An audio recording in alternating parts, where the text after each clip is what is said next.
Então, ainda dentro do grande tema da agronomia, eu gostaria de vos falar hoje, agora já não tanto sobre o curso ou sobre, digamos, as disciplinas que vão ter e como se candidatar ou o que é que vão aprender. Agora vou-vos falar um pouco do que é a agronomia dos dias de hoje. Até hoje tem havido, de certa forma, as pessoas ainda estão presas um pouco naquilo que era o estereótipo, não é? Do agricultor ou da agricultura do século XX, se assim quisermos. E que é uma coisa extremamente bucólica, não é? Hoje em dia já não é assim, não é? Hoje em dia a agronomia tornou-se uma das ciências aplicadas que mais tem usufruído dos desenvolvimentos tecnológicos, que sejam eles desde a robótica, a inteligência artificial, até a biotecnologia, a genómica. Portanto, tudo isso tem sido, a cultura celular, tudo isso tem sido um grande motor de desenvolvimento em termos agrícolas. E só para vos dar uma ideia de onde vimos, para eu explicar para onde vamos, ou onde já estamos, queria-vos deixar, para aqueles que não sabem, deixar aqui uma pequena introdução àquilo que nós somos. Nós somos todos agricultores, ou pelo menos descendemos das civilizações agrícolas. No Neolítico, aí há 10, 12 mil anos atrás, houve uma grande revolução, como chamam os historiadores, que marcou o fim, digamos que numa vasta, digamos que primordial, numa vasta área, marcou o fim do caçador-recoletor. Portanto, os povos que começaram a dominar, digamos, o ciclo de vida das plantas e dos animais, tornaram-se agricultores. E, portanto, toda aquela vivência de caçador-recoletor, que ainda hoje pode ser visto, como vocês estão aqui a ver, isto é uma imagem de chamados Busquiman do San da Namíbia, não é? Que são, de facto, caçadores-recoletores e que ainda perduram hoje em dia, mas já são poucos. A maioria da população humana é agricultor, ou descende das civilizações agrícolas que tiveram origem, nesta altura, no Neolítico, com a domesticação dos animais e das plantas. Ora, ao longo da nossa história nós vamos tendo sempre alguma informação de como é que seria a agricultura em tempos passados. Olhem, tem aqui o exemplo no Egito, não é? Vocês já conseguem ver que já há vacas, não é? Portanto, já há o animal domesticado, não é? E já haverá a planta, porque já estão a lavrar a terra, não é? E se podia dizer, está bem, mas então porquê é que domesticaram os animais? Porquê é que houve essa importante domesticar os animais e as pessoas? Porquê é que foi tão importante esse evento da chamada Revolução do Neolítico? Acima de tudo, por uma questão. Passou a ser, era uma forma de ter uma fonte segura de alimentos. Não é? Houve outras vantagens que daí advieram, mas basicamente a primeira grande vantagem foi uma fonte segura de alimento. Sendo uma fonte segura de alimento, não é? As populações já começam a crescer, não é? Portanto, já não há esta modular do tamanho da população ou da quantidade de pessoas que possam ter um grupo por causa dos alimentos, não é? Porque era esse o grande fator limitante. A partir daí, a população humana, não é? expandiu e saiu do centro de origem, não é? Onde nós pensamos que terá sido o início, digamos, deste Neolítico, foi o crescente fértil, onde é hoje a Turquia, a Síria, o Iraque, portanto, por aí até o Egito. Ora, a partir daí, e durante milhares de anos, a agricultura fez sobretudo da diversidade. Ou seja, à medida que os humanos se foram expandindo, os agricultores se foram expandindo, eles iam, de certa forma, adaptando ou selecionando as plantas e os animais, não é? Ao seu meio ambiente. Portanto, à partida, quando chegavam a um sítio novo, os animais e as plantas que eles traziam tinham que se adaptar e isso foi criando alguma diversidade. Ora, o que é que acontece nos dias de hoje? E esse é um dos grandes desafios. Essa diversidade cada vez é menor. Além disso, hoje em dia o mercado é global e, portanto, não deixa de haver, mais que nunca na agricultura, e que era algo muito regional, até muito local, em que os agricultores, a maior parte das vezes, vendiam os seus produtos nos mercados locais. Neste momento, o mercado local chama-se internet e, portanto, é global. Outro grande desafio dos dias de hoje é a sustentabilidade ambiental. Toda a gente já viu, com certeza, várias vezes, notícias a dizer que o mundo não pode continuar a produzir à velocidade que tem produzido. Portanto, a produção de alimentos tem que ser, de certa forma, mais sustentável. Portanto, nós não podemos gastar os recursos da terra à velocidade que estamos a gastar. A outra questão muito importante dos dias de hoje é a segurança alimentar. Tornou-se um dos grandes desafios. Segurança em termos de abundância, isto é, não é só produzir, mas também distribuir, ter a certeza que todas as pessoas conseguem ter acesso a alimentos a qualquer altura do ano e, ao mesmo tempo, que esses alimentos são de qualidade. Portanto, não só quantidade, mas qualidade, até porque todos nós já sabemos qual é que são os efeitos de uma intoxicação alimentar, não é? E, portanto, esse é um dos grandes desafios. O outro desafio, como eu já tinha dito, é a perda de biodiversidade. Como eu vos tinha explicado, não é? Durante muitos milhares de anos andámos a ganhar diversidade, juntámos diversidade nas plantas e nos animais.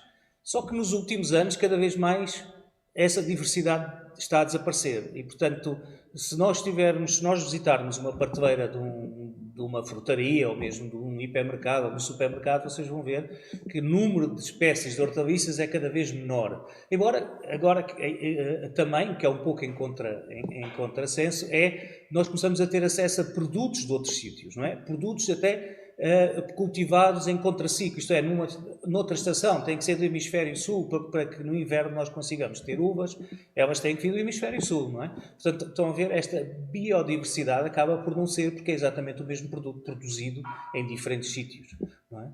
Isto já para não considerar que a própria agricultura, a própria invenção da agricultura foi de facto partiu de poucos, não é? Partiu de umas poucas espécies, das milhares que existem no mundo, não é? Partiu de umas poucas espécies de plantas e de animais e, de certa forma, ficámos todos dependentes delas. Portanto, só para vocês terem uma ideia, 14 das 30 espécies de animais domesticadas, não é?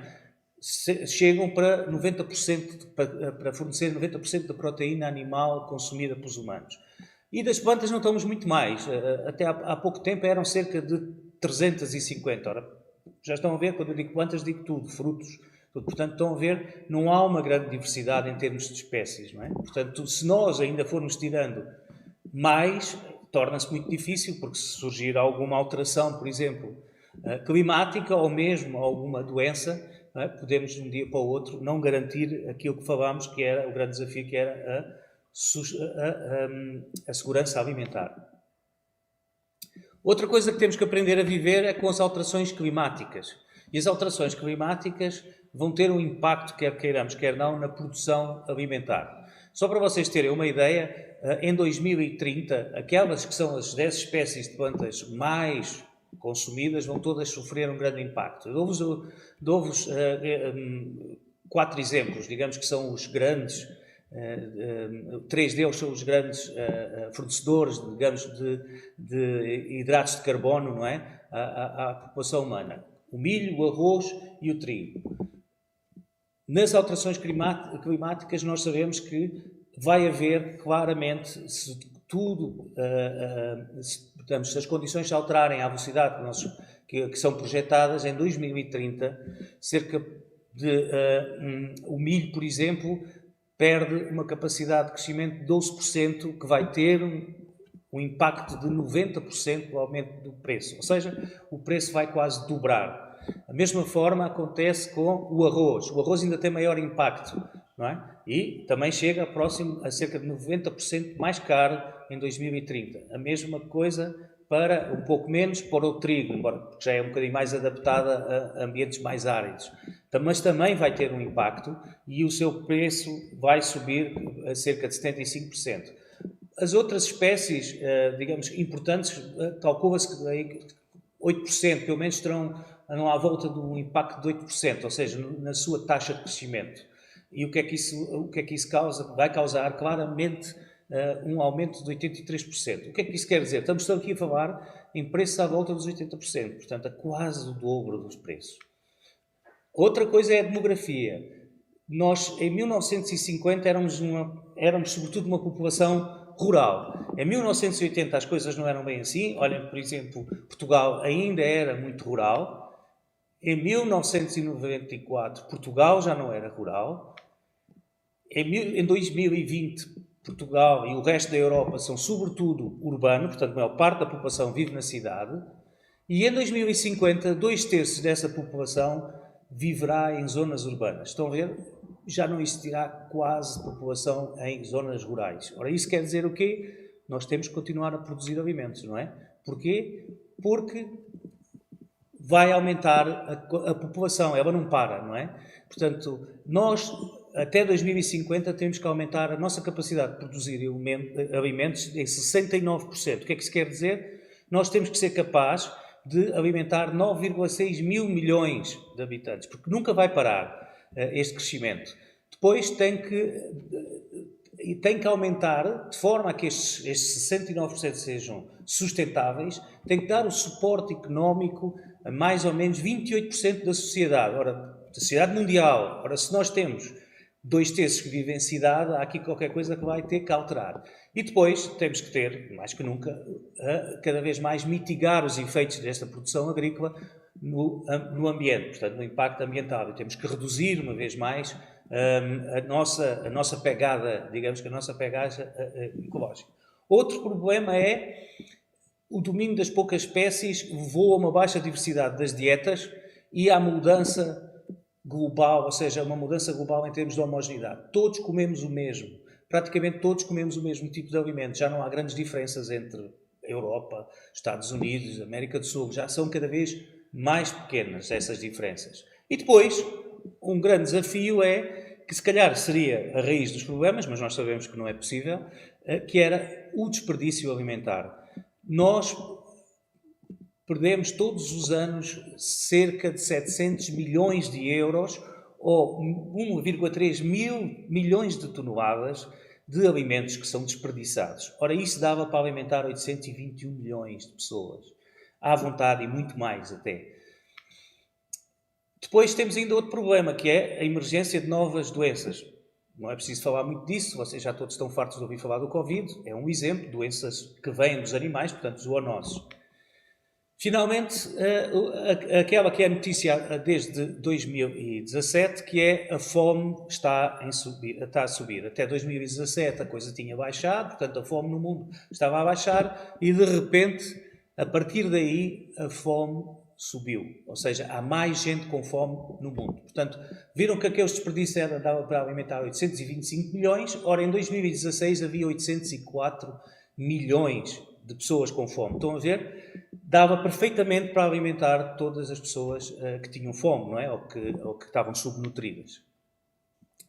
Portanto, como há desafios, há oportunidades, não é? Uma delas é passar claramente daquelas duas grandes áreas, não é? Digamos que aquelas duas sistemas simétricos, que seria uma da agricultura de subsistência e outro da agricultura industrial, e convergir para uma agricultura mais sustentável. Portanto, é uma grande oportunidade. A outra é, que eu disse logo no início, os mercados são globais, não é? Os clientes são mais dinâmicos, já procuram outras coisas. E, portanto, nós podemos produzir não para o mercado local, mas para o mundo inteiro. Depois é a revolução tecnológica. Como eu disse, a agricultura é uma das que mais tem usufruído dos novos conhecimentos que se têm gerado nas últimas 2 décadas. Por exemplo, na biodiversidade, cada vez mais consegue-se reter a biodiversidade e, ao mesmo tempo, aumentar a produtividade. Esse aumento da produtividade individual leva claramente a uma redução, por exemplo, nos animais, leva a uma redução do número de animais. Olha, nos últimos 70 anos, o número de vacas leiteiras diminuiu para metade e essa metade produz 3 vezes mais leite. Portanto, vejam o terreno, portanto, o solo que foi liberto. A mesma coisa em termos agrícolas, não é? Em termos de produção de plantas, não é? Pensa-se hoje em dia que, com base no melhoramento, não é? No aumento da capacidade produtiva das grandes culturas, não é? Vegetais, reduziu o espaço necessário para produzir a mesma coisa. E então o que é que isso quer dizer? Isso quer dizer que hoje em dia só a Europa já se pensa que tenha reduzido em termos de terrenos agrícolas, portanto de plantação de grandes culturas, passaram para a floresta e pronto, espaços mais naturais, uma área mais ou menos equivalente àquele que era a Letónia. Portanto, estão a ver, é um país pequeno, mas é uma área enorme. Outra coisa é a nanotecnologia, a robótica e a eletrónica estão a tornar a agricultura cada vez mais robusta em termos de conhecimentos, ou seja, já é fácil prever muito mais fácil as culturas, conservar a produção agrícola e, inclusive, proteger-nos de alguns percalços. E isso faz com a tecnologia que já chegou àquilo que todos nós têm, ao nosso telemóvel, não é? Portanto, a internet dos objetos também está a chegar à agricultura. E, entretanto, também surgiram novos equipamentos, novos materiais e sistemas que já permitem produzir sem sol. Portanto, já não é preciso ocupar sol. Verticalmente, pode ser produzido em cidades. Portanto, esta tal urbanização pode também passar a ser um pouco rural. Portanto, o rural pode conquistar algum espaço nas cidades e, além disso, há uma menor pegada ecológica e um aumento muito maior de produção.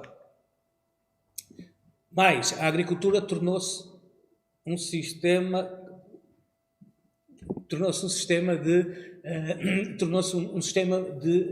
muito meticuloso, portanto muito técnico, muito tecnológico. E então aquilo que nós temos hoje em dia é agricultura de precisão. Para quê? Para que, de certa forma, todas as necessidades tenham uma resposta precisa, sem que isso afete tudo o resto, né? Que afete o ambiente ou que afete a biodiversidade. Portanto, tornando a agricultura cada vez mais sustentável. Portanto, a ideia que nós tínhamos do agricultor, que até era alguém com poucos estudos, um pouco indiferenciado, hoje em dia o agrónomo ou o agricultor já não pode ser.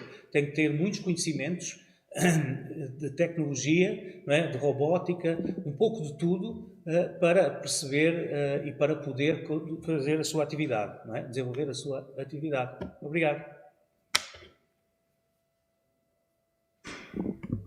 Muito obrigada, professor. Infelizmente estamos aqui um bocadinho em cima do tempo, mas em termos de questões também podem colocá-las no stand de Engenharia Agronómica e agradeço-lhe imenso a interessante palestra. Muito obrigada, professor. Obrigado.